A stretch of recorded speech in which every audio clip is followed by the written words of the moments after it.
Laurie, thank you for the lesson this morning.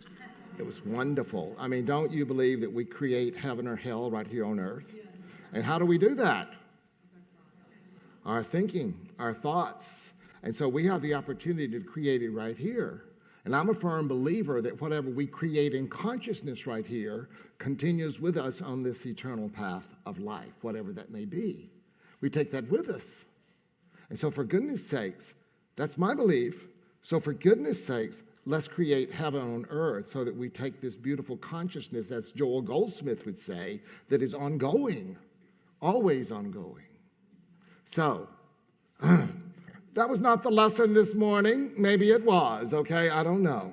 But we conclude our Earth Care, our Earth Day, Everyday celebration this month. And so I thought I would start with a Sunday school teacher was explaining how Eve was created from one of Adam's ribs. And later a little boy was lying down feeling ill. When asked what was going on, he said, "I have a pain in my side. I think I'm going to have a wife."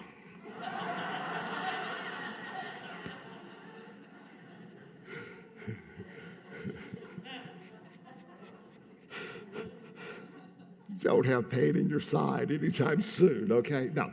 Okay, God was talking to an angel saying, I have just created a 24-hour period of alternating day, not light and darkness on earth. Isn't that good? And the angel said, yes, but what will you do now? And God said, I think I'll call it a day. Oh. You know, there is something within us that recognizes the sacred. There's something within us that recognizes the sacred even before we have words for it. It might be the stillness of a lake at sunrise, the quiet strength of towering pines, or the gentle rhythm of wind moving through the trees, like God whispering to us. Something in us, we pause. Something in us we soften. Something with us knows that this is holy. And yet, in the world that we've been shaped by, we are often taught something very different. We are taught to see the earth as a resource, something to use, something to manage, something to consume. But what if that way of seeing was incomplete? What if we are missing the more? What if the earth is not just something we live on, but something we live within? Something we are in sacred relationship with. In the book of Genesis, we are given not one, but two creation stories. And while they are often read literally in unity, we understand them as allegories, and we understand them metaphysically as revealing spiritual truth to us. In the first story, creation unfolds seemingly in divine order. And after each stage, God declares it is good, not partially good, not conditionally good, but inherently, divinely good. And in the second story, we are told that humanity is formed from the dust of the ground. The Hebrew word for human is Adam. And the word for ground is Adam ah. The ah and the ah sound always denotes the presence of God. We are quite literally earth beings, not separate from creation, but arising from it, belonging to creation. The 7 days of creation are not about time. They are about awakening. They describe the unfolding of divine awareness within us. Day 1, let there be light. This is elimination.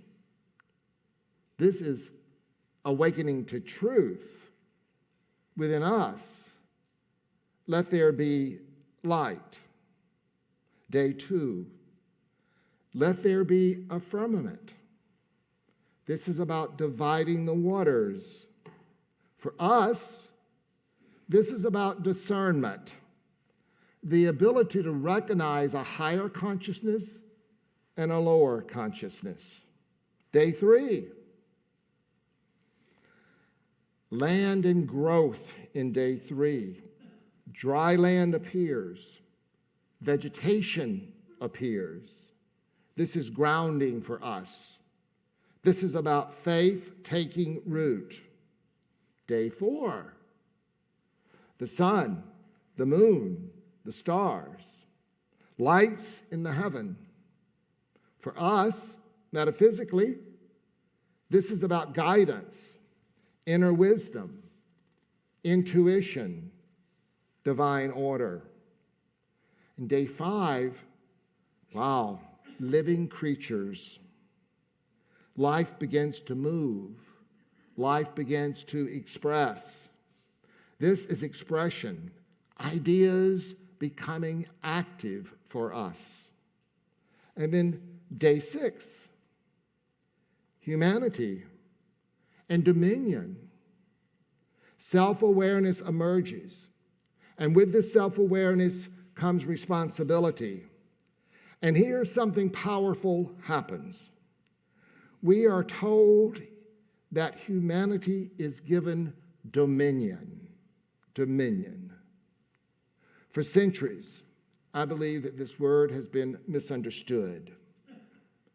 Dominion has often been interpreted as domination,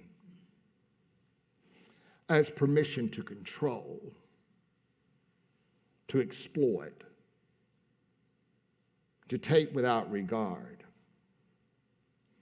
But that is not the spiritual meaning. Charles Fillmore gives us clarity, co-founder of Unity and Keep a True Lent. He writes, man has dominion over all creation when he knows his oneness with God and exercises authority through divine law. And in prosperity, Charles Fillmore writes, we are given dominion not that we may rule arbitrarily, but that we may bring all things into harmony with divine law.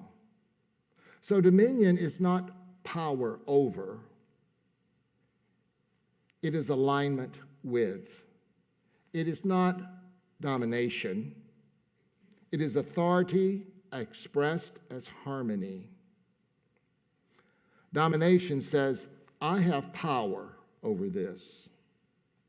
Dominion says, I'm in sacred relationship with this. Domination extracts, dominion cultivates, domination separates, dominion recognizes our oneness with all that is. And yesterday, we saw dominion in action. Many of you were here, part of our cleanup day here at Unity Minneapolis. You came together to tend the grounds, clearing, preparing, caring for this sacred space. You were getting the soil ready for planting in May. But you were doing much more than just gardening. You were participating in creation. Every leaf cleared, every bed prepared, every moment spent with hands in the soil was an act of reverence. It was an act of prayer.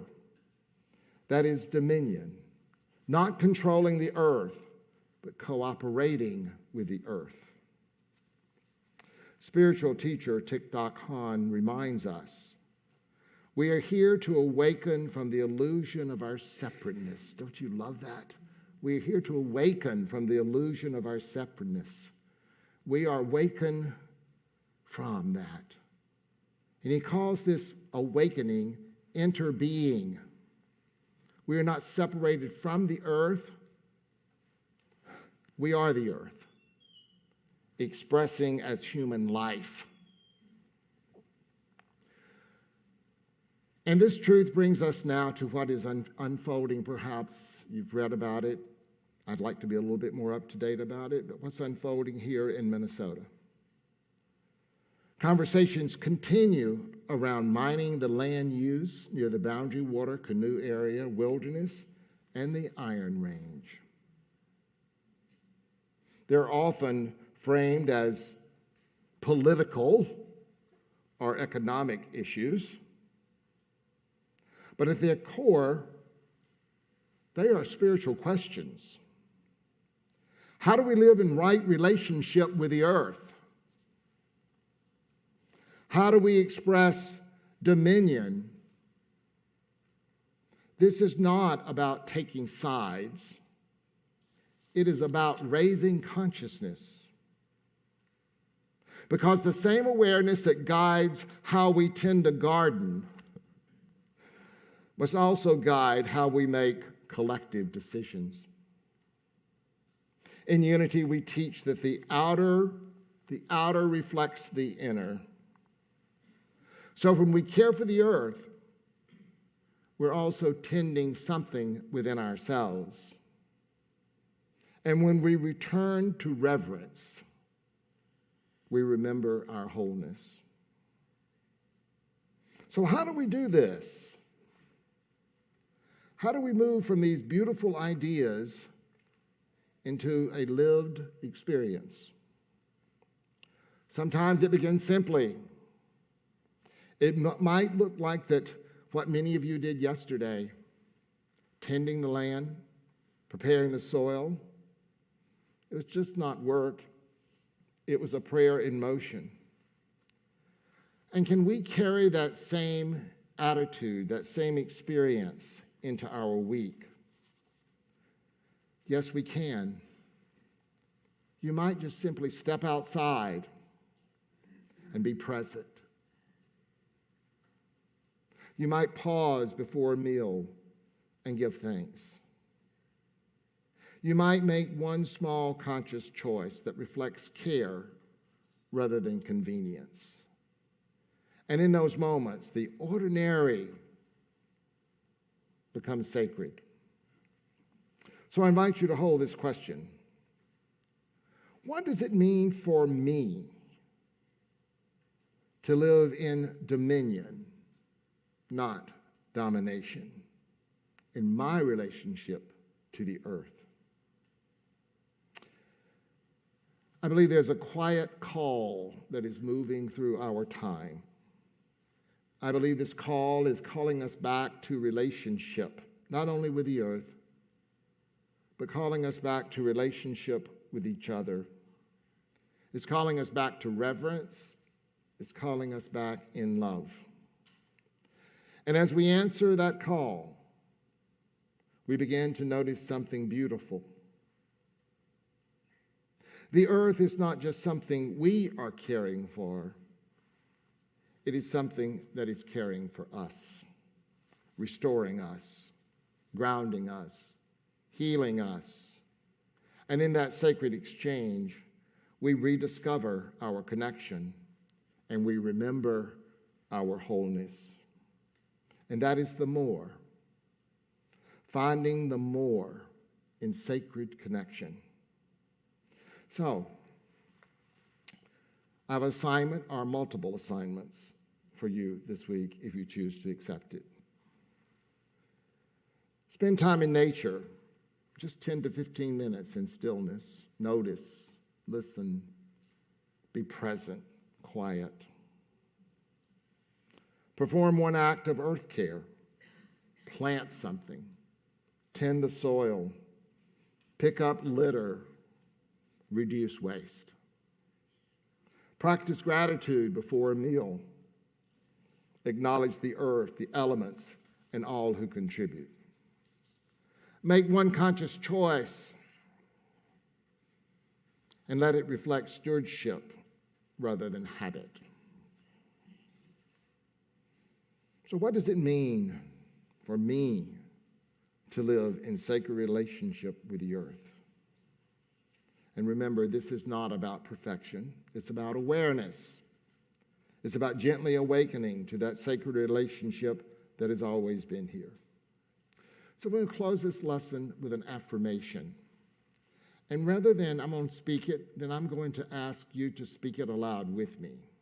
And rather than speaking it to me, this is going to be a stretch for some of you. That's a good thing. Stretch.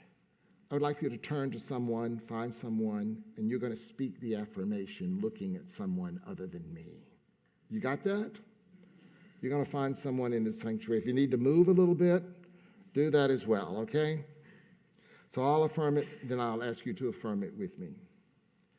I honor the earth as sacred. Together, I honor the earth as sacred. I walk gently and live with care. I walk gently and live with care. I am one with all life. Together, I am one with all life. I choose love. I choose love. I choose stewardship. I choose stewardship. And I choose gratitude. And I choose gratitude. Yeah, how was that? Powerful. I love you. I love you. I bless you. I behold the living presence of the divine within you. And I know that you are totally surprised for me to be early today. And so it is. Amen.